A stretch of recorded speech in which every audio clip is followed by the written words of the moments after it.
And gentlemen, welcome to the Royalist King CJ podcast, where we talk everything from hip hop to culture to activism to so much with the hip hop laws that are happening to people and so much more.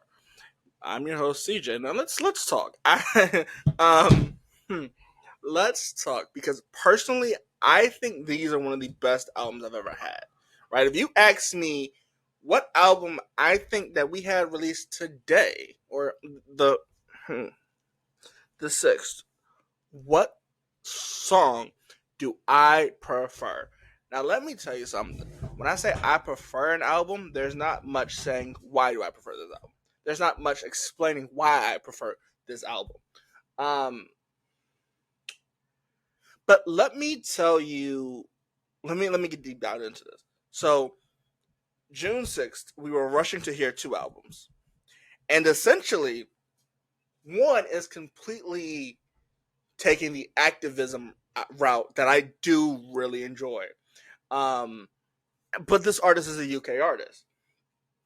On the flip side of the coin, we have an artist that is known for flipping or changing the style of hip hop. For years has done that, right? Um, this style has been this style has been different from other artists such as, or he has remixed a bunch of different songs from other people that people haven't heard before, and that includes a lot of people. Let's be clear, that's a lot of people, right? But at that same time, though, we kind of see two different spotlight effects and how they affect people. Essentially, a spotlight effect. I'm bringing a little psychology in this. Anyway, but the spotlight effect essentially is we we believe or we assume that people are looking more at us than they actually are, and that's called the spotlight effect. But let's talk into the deep terms of what I'm talking about. It's essentially, we're gonna play with a little bit of music, but essentially we had Little Simz release Lotus, and this album, this album is an album in which it's it's different. It's extremely different on the flip side of this coin, right? It's to me, if you ask me between the Carter Six and Lotus, which one do I love? I like Lotus, right? But that's not me not liking the Carter Six. But the way that Lotus is flipped on its head when we talk about an album, it's unique. It's once in a lifetime's experiences that people don't normally get.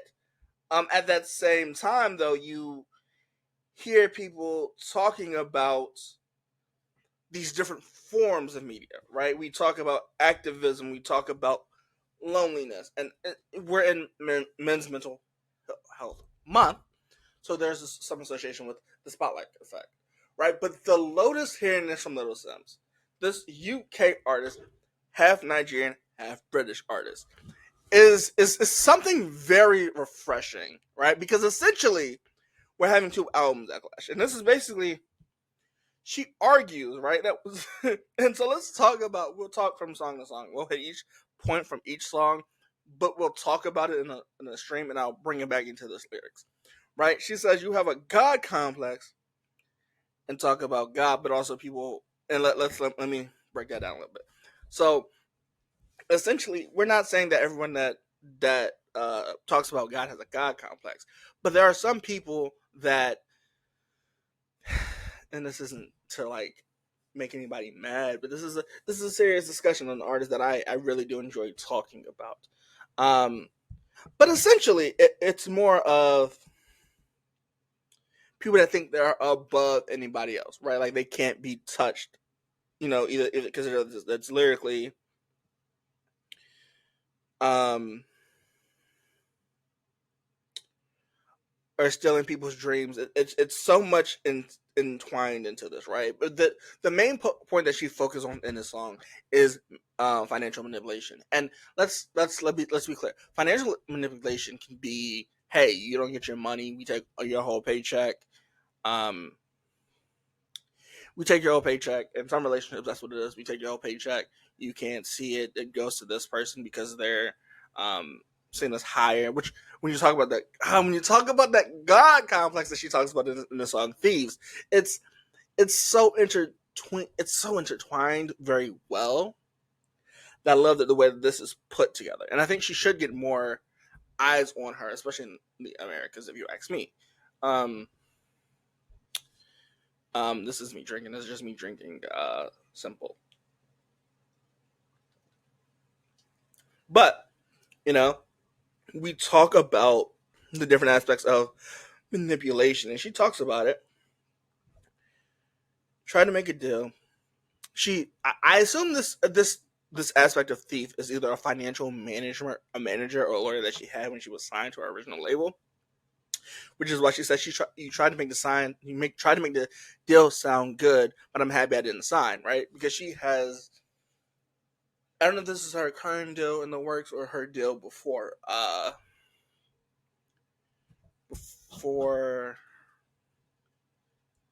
what's it? It's introvert, but it's after gray area, but it's great. It's after gray area, but before introvert.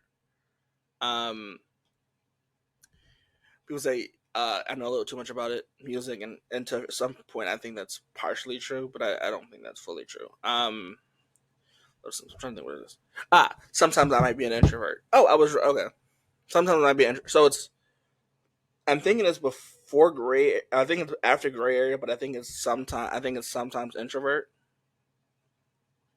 right? Because age one has license to gray area, and who has license to um. Remember who has license to doesn't Age One have license to both of these albums for distribution? Um, anyway, um, we get these kind of like flows and techniques from her, in which I do enjoy because she says you try to, talk about a dream. I don't know the way that the thief goes in that song, and it just talks about dynamics between her and I assume somebody in her financial advisor. Hey, it might even be her manager. I do like the way that this is set up. I do like the way that this is set up. I think there's no other way to set this up. Um, because she talks about these different points. She talks about these financial, and she's like, "What do I do?" Right, and so it brings us back to "Lonely" at the end of this album, which "Lonely" and "Blue" are my two favorite off of this album, right? Because they're the last two, but they're like so deep into this. It's weird though because like listening to these songs, you hear stuff on like Hollow, right? Where she says you were a fake supporter, right? Like you only supported me fakely, you only showed me fake support, but it was somebody I used to know. Like these lines are clever, these bars are intense, and this is what I love. It's just one line, and I'll go back from this list, right? Because this list is long. I'll show you. This list goes up here to here. It's a long list. And I'm still scrolling. It's a long list, right? But like when we get to the songs like Hollow, and you kind of see these breakdowns I've never seen before. Where you can see her being so introspective when she does this, and not like the introspective way in psychology when we talk about introspective, where they thought it would be visible, right? Oh, not that kind of introspective psychology, but like when we talk about introspect, it's weird because she says she tries to rationalize with the idea of she says to rationalize you, which is oh my god, which is the idea of rationalizing somebody, but that's in itself it's one of these clever lines in this song in which I'm like, this album, believe it or not, I do enjoy, right? And let's be fair, right? There are some things where she says you were opposed and she directly calls someone out, and it's very great the way that in which the way she does it, but it's not in no way is this any different, right? Like when we talk about chasing, and she talks about this idea that like there's 7 generations you have to believe to change the times, right? Like oh god, I love this album because it talks about like finding someone's direct peace, but dealing with the issues that come along with it, like finding a fake supporter, trying to find your peace, Don't be the victim of your reality, which is on peace. And peace in itself, let me clarify this. Peace in itself is great. Peace in oneself is hard to find.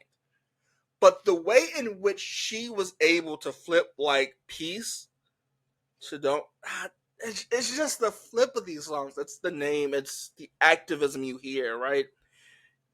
It's one of these songs in which if you talk to her and it's so weird, right?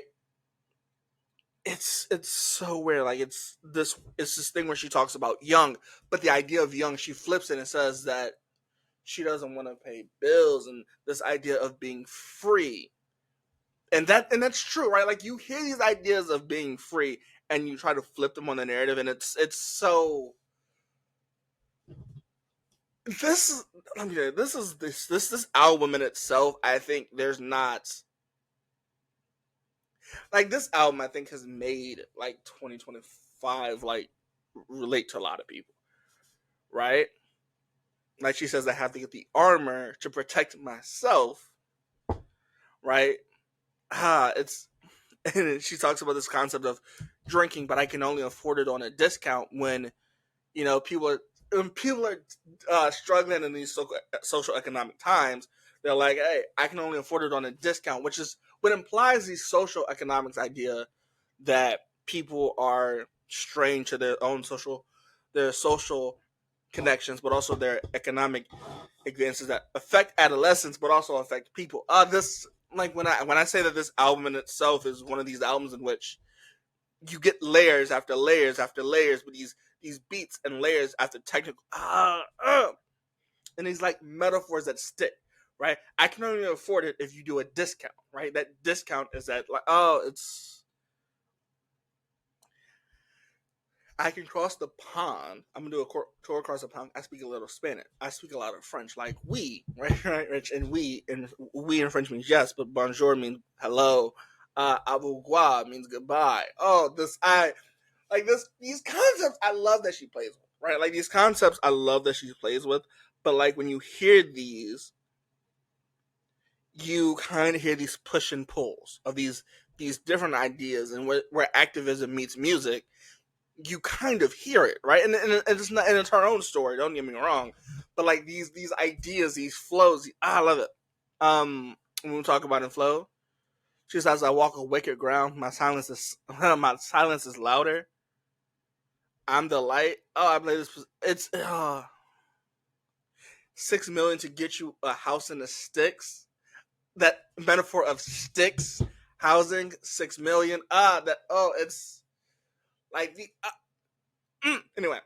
Like the rationale of these, I do love if I get a little something on this podcast, I'd be happy. But like the idea that you can flip this idea, turn it into this, and then speak to people in a more activism kind of way is one in which is so unique. It's truly heartening how you see this, right? Like throughout her songs, you hear it where she says this, play this position, right?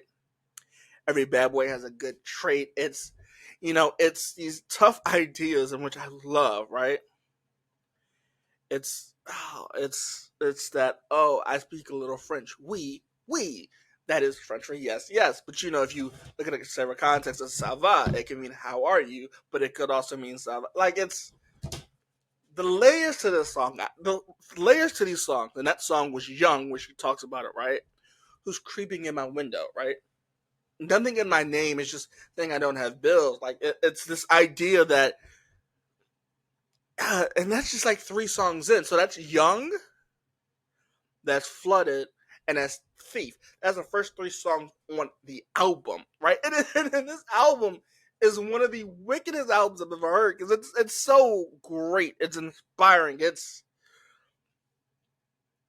I sound like I'm being a huge fan of this album, but like the context of this album, and you break these layers down, layer by layer, when you hear it,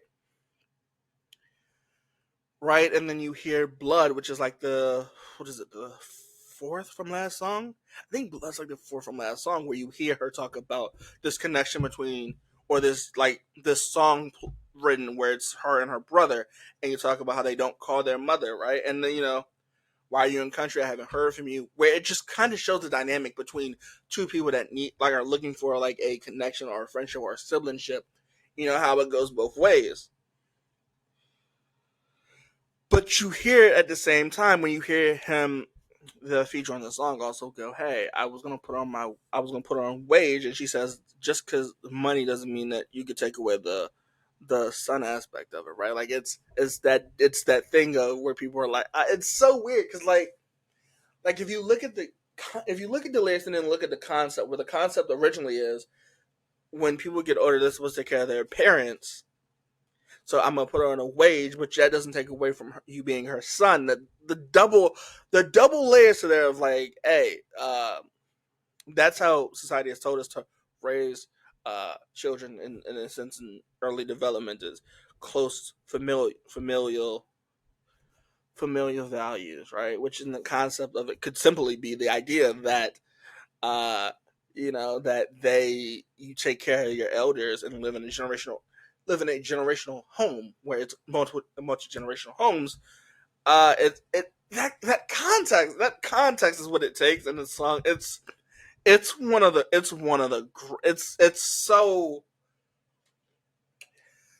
multi-dimensional. It's that one idea, it's that one lyric, but it's also that layer stacked on top of it, which is like one of those layers. If we deep dive into these layers, we'll be here all day, right?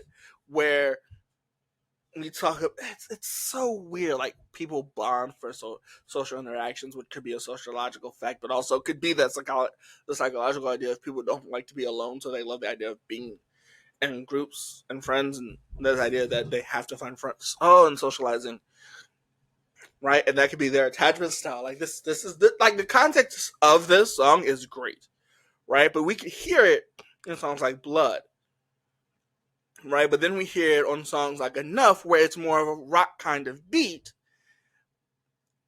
and you kind of hear it where she says she's bad in that stiletto, she's ghetto, nothing like your average, right? And she's like, "What these London girls do?" It is it is something when people shout out like cities or provinces, and people are like, "Oh my god, that's interesting," right?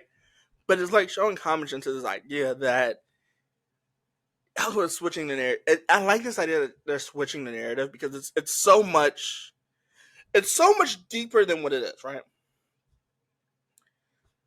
It's this context in which we look at it and we go, like I genuinely like this album, right? Like I like line where it says they don't. This is okay. So this isn't for me to get political. This is not for me to this song isn't for me to get political. But this idea is what I love. Um, this idea is what I love, right? Because it's simply an idea, right? There's a bunch of different beat packs in here, but it's a simple idea. The simple idea that I don't care what they say, the heart of the lion, the Nigerian pride. You will stay by my side. Got the power in me, follow the leader. I'm Lauren in her prime, which let me tell you something. I'm Lauren in her prime is something which, if I took it as Lauryn Hill, and Lauryn Hill in her prime was amazing. She dropped Miss Education, and it was one of the best. One of the best albums to this day in hip hop, right? But it's this idea that I'm Lauren in her prime is something in which I have never heard, right? From like if we heard somebody like No Name, and No Name goes, I'm Kendrick in his prime, which is a great concept, but Kendrick had a lot of years of prime. But if we talk about prime and we go Lauryn Hill drop one album and disappear, it's interesting because sometimes when I be an introvert, to me is one of her better known albums. And so when Lotus drops, I'm like, this right here is the butter on the cake.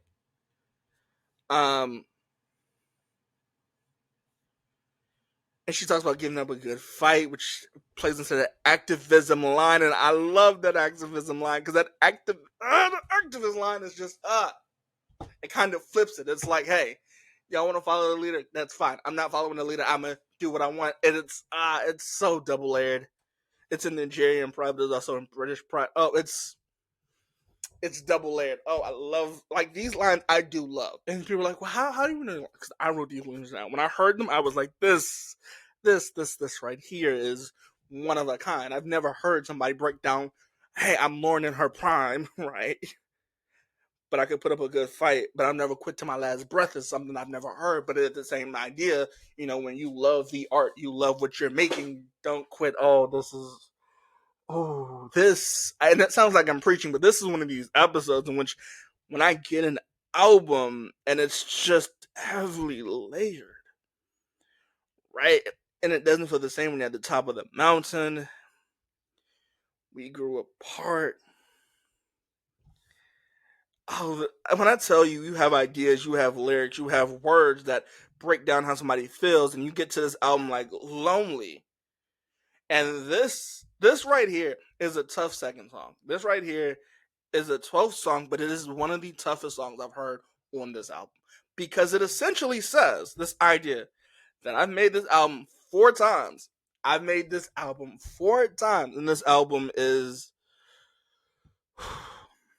it's weird because like this album in itself. Let's be clear, it sounds like it's not that album, right? But it seems where somebody's struggling and trying to heal, so they're trying to fight the system or fight this idea that they're battling against. Either that's narcissism, if that is the idea that it's sexual assault, and I do apologize if anybody's been sexually assaulted. I know that this right here isn't like gonna be an apology and it doesn't sound genuine, but no, I am sorry that happened to you. And if you haven't heard an apology, I'm sorry. um but no, this is genuinely what I'm because when people deal with narcissism, they don't realize that they're dealing with a narcissist until after, right? Like this hits on that like behavioral standpoint of things that happen in the world, and yet it's never discussed, right? It's this idea, right? Because they would say that, hey, I've been in the studio alone, trying to heal from anything. Either if it's traumatic, well, I should say all experiences that people face will affect people differently traumatically. But it's this idea, right? It's this idea of I don't know what and you can hear this in its loneliness. It's the last like couple lines. It's the last what? I want to say it's the last 8, but she goes essentially, I don't know who I am anymore. Maybe I'll give up. And so, Lil Sims, if this is any idea that you listen to this, don't, don't, because this. And I get it. Music in itself is a lonely space to make music in. Because when you're making music, you're solely trying to make it to either improve yourself or work on yourself. And in many cases, that's not what people will understand. Music is severely subjective, and people will make their own conclusions to it. But this album in itself, and let me be clear: no matter what you're going through, please reach out to somebody. If you're hearing this part of this podcast and you're like, well, why would I ever? Please check on your friends, check on your family, check on somebody, because this right here is one of those albums where you listen to it and you're like, I don't know what I was expecting from this album, but this album in itself is one of those albums in which, if this was to drop any other day or to drop in any context of dealing with, like, either if it's the lonely academic or if it's the people with seasonal depression because we're coming up with Father's Day, or people with depression, people with bipolar. This is people dealing with trauma. This album I would truly recommend because it breaks down a lot of things, but it also yeah, I'm not getting paid from Age1, and I'm not getting paid from Lil Sims. It sounds like I'm boosting this album, but this album in itself, it's really one of my favorites. I'll say that it's one of my favorites because it brings a lot of context, right? But it also lets people heal. We talk about seven. It's this context of, hey, I'm gonna find my own peace, but it's also trying to find yourself, right? Like when people are trying to balance the 9 and 5 daily shifts, or like the different shifts in the working day, it's weird, right? Like it's a very weird concept to hold, but at the same time, it's very hard to struggle with. It's so severe that dealing with something that's so subjective to what you may feel, because you may go to other people and go, hey, no, that's not as traumatic as you thought it was. I oh Right, like I should have broke this down a little bit more because I had this going into the Carter and breaking it down like that, where people experiences matter differently depending on where they're at, and I don't feel like that's right because to shine light on this album, to shine light on Lotus, which to me is when this is Little Simz' fourth album, and I've listened to this album at least 7 times, right? And it's solely because the context of this idea is something I truly enjoy. It's not something in which I'm like, I don't know where it would be if this song dropped. It's more of, hey, artists go through real feelings too, even if that's on the label side, the distribution side, or whatever side that is. People go through issues and go through things in which people don't even understand because most of it's hidden. And so, with that being established with um, Men's Mental Health Month, that being established with Father is coming up, that also being that we have to deal with issues that affect people with trauma. These are these episodes in which I truly enjoy because it's not a one problem fix all, right? It's never that. It's not ever one solution fix all. It's always people going through trauma in their own ways, right? And that dealing with it in ways they're not totally aware that are true. And so you have these people that are like, well, I think that's the best way to deal with it. Great, that may be the best way for you to deal with it, but that's not necessarily how I internalize it, which is somebody internalizing trauma or internalizing any. Oh, this.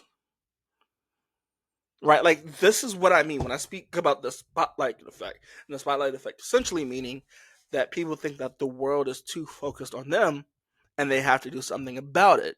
And in some context that's good, but in like if it's too much of the spotlight effect, you become some people become paralyzed or freeze. Some people go into action, try to fight it. Some people hate it. For guys, this could be confidence, right? For women, this could be um, I want to say confidence, outfit control. Like this could be a lot of different things. Guys, this could be your muscles. This could be for women. This could be a lot of different things. So when you have music that touches on every single topic, that makes it kind of subjective. I love those kind of albums. There are a few beats that I don't like in this album, but like this album overall, conceptually, as it's lyrically developed, is one of the best I've heard in 2025. Right? It's gonna be hard to drop something in 2025 after hearing this. Uh, this like these albums I like y'all. These albums I do enjoy because these albums are something in which you may not understand in the time, but you go back and listen and you understand it, right? And this right here is what I'm gonna bring back this topic. I really am. I really am gonna bring back this topic because this topic in itself isn't a topic that's just 1 month of mental health. But also this topic isn't one idea of like trauma. Right? Like this idea is so in the context of hey, we need to do more to fix these issues. Oh, it sounds like I went off on a tangent, but this album right here is a 10 out of 10. It's a 9 point. It's a yeah. I'm gonna go 9. I'm gonna go 9.7. 10 out of 10 seems too perfect. And this, while I do not like some of the beats, it's not that I don't think it's like good for me. But this album right here, especially from the UK, I love this album. I enjoy this album a lot because this album in itself is an album in which it takes a lot of reflection. These reflections aren't just narrow reflections that you can just write up on a whim and not. These. You know what? I'm not gonna do it. You know what? I'll leave the Carter for another episode. I'm not touching that because I feel that if I touch about the Carter, this episode will wound down to we're just talking about the Carter. Oh no. No. So let's talk. Lotus as an album, I think structurally, I think it's one of the better sounding albums of 2025. And that's gonna be tough for a lot of people to hear. I think structurally it sounds great. Vocally, we hear the story through each song, and it's 12 songs, but like I've only been talking for roughly 30 some minutes, so it's that deeper context of what are we hearing versus what are we not hearing, right? And to go into graduate, to go into graduation season or ending graduation season, I think this may be one of the tougher lines I've ever heard. Right? Because essentially what we're hearing is, people go through trauma in different ways, and this trauma can lead to this. I could go on all day about the impact that albums have on somebody. But this album in itself, I'm happy. No, this album in itself, the context in itself. So let me say that. Thank you to Lotus for putting out this album. I was waiting for an album to be very to the point, being very productive as an album, and I think I found it. I think I found my album. I think I found my album for 2025. I think I have. It's something, right? Because people are like, I don't understand, right? And so there's a 988 number for trauma that people are experiencing and want to talk to somebody. For veterans, I think it's the same extension. It's just a different number on the keypad, especially if you're in the States. In the UK, I'm liking this. Like, I really am liking this kind of music, and it's a shame, but it's something in which I can't explain it, right? Because this album is definitely a high 9 point something out of 10, without a doubt. Depending on what I rate this, though, my favorite songs on this album would have to be "Lonely Blue," "Thief." I want to say "Flood," but I want to. You know what? I will go. I'll go "Hollow." I'll go. I'll go. I'll go "Lonely." I'll go "Blue." I'll go "Hollow." And I will go. I want to go "Peace," right? I want to go "Peace." I want to go "Peace," and I'm gonna go "Young," right? These songs where it's so. She's being so transparent in these songs. I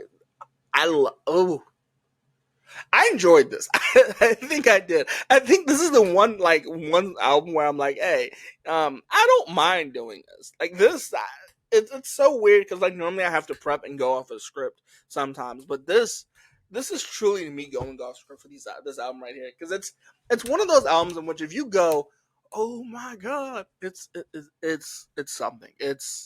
And we'll see, you'll see my before video of this, of me going, I'm like, this probably have some activism, some Nigerian roots in it to explain some stuff.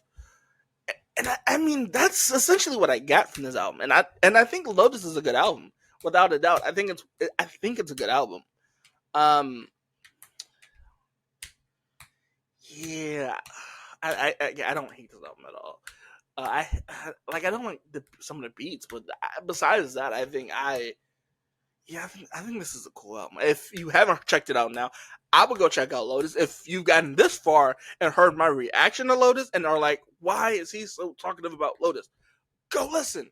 Little Simz, Lotus out everywhere now. With that being said, I do hope you enjoy this podcast episode, and I probably do seem a little bit more energetic when we talk about different key points in Spotlight Effect, and we talk about it. This just came out. With that being said, though, I do really hope you enjoy this episode of the King CJ podcast, and I am your host CJ, and I'll see you in the next one.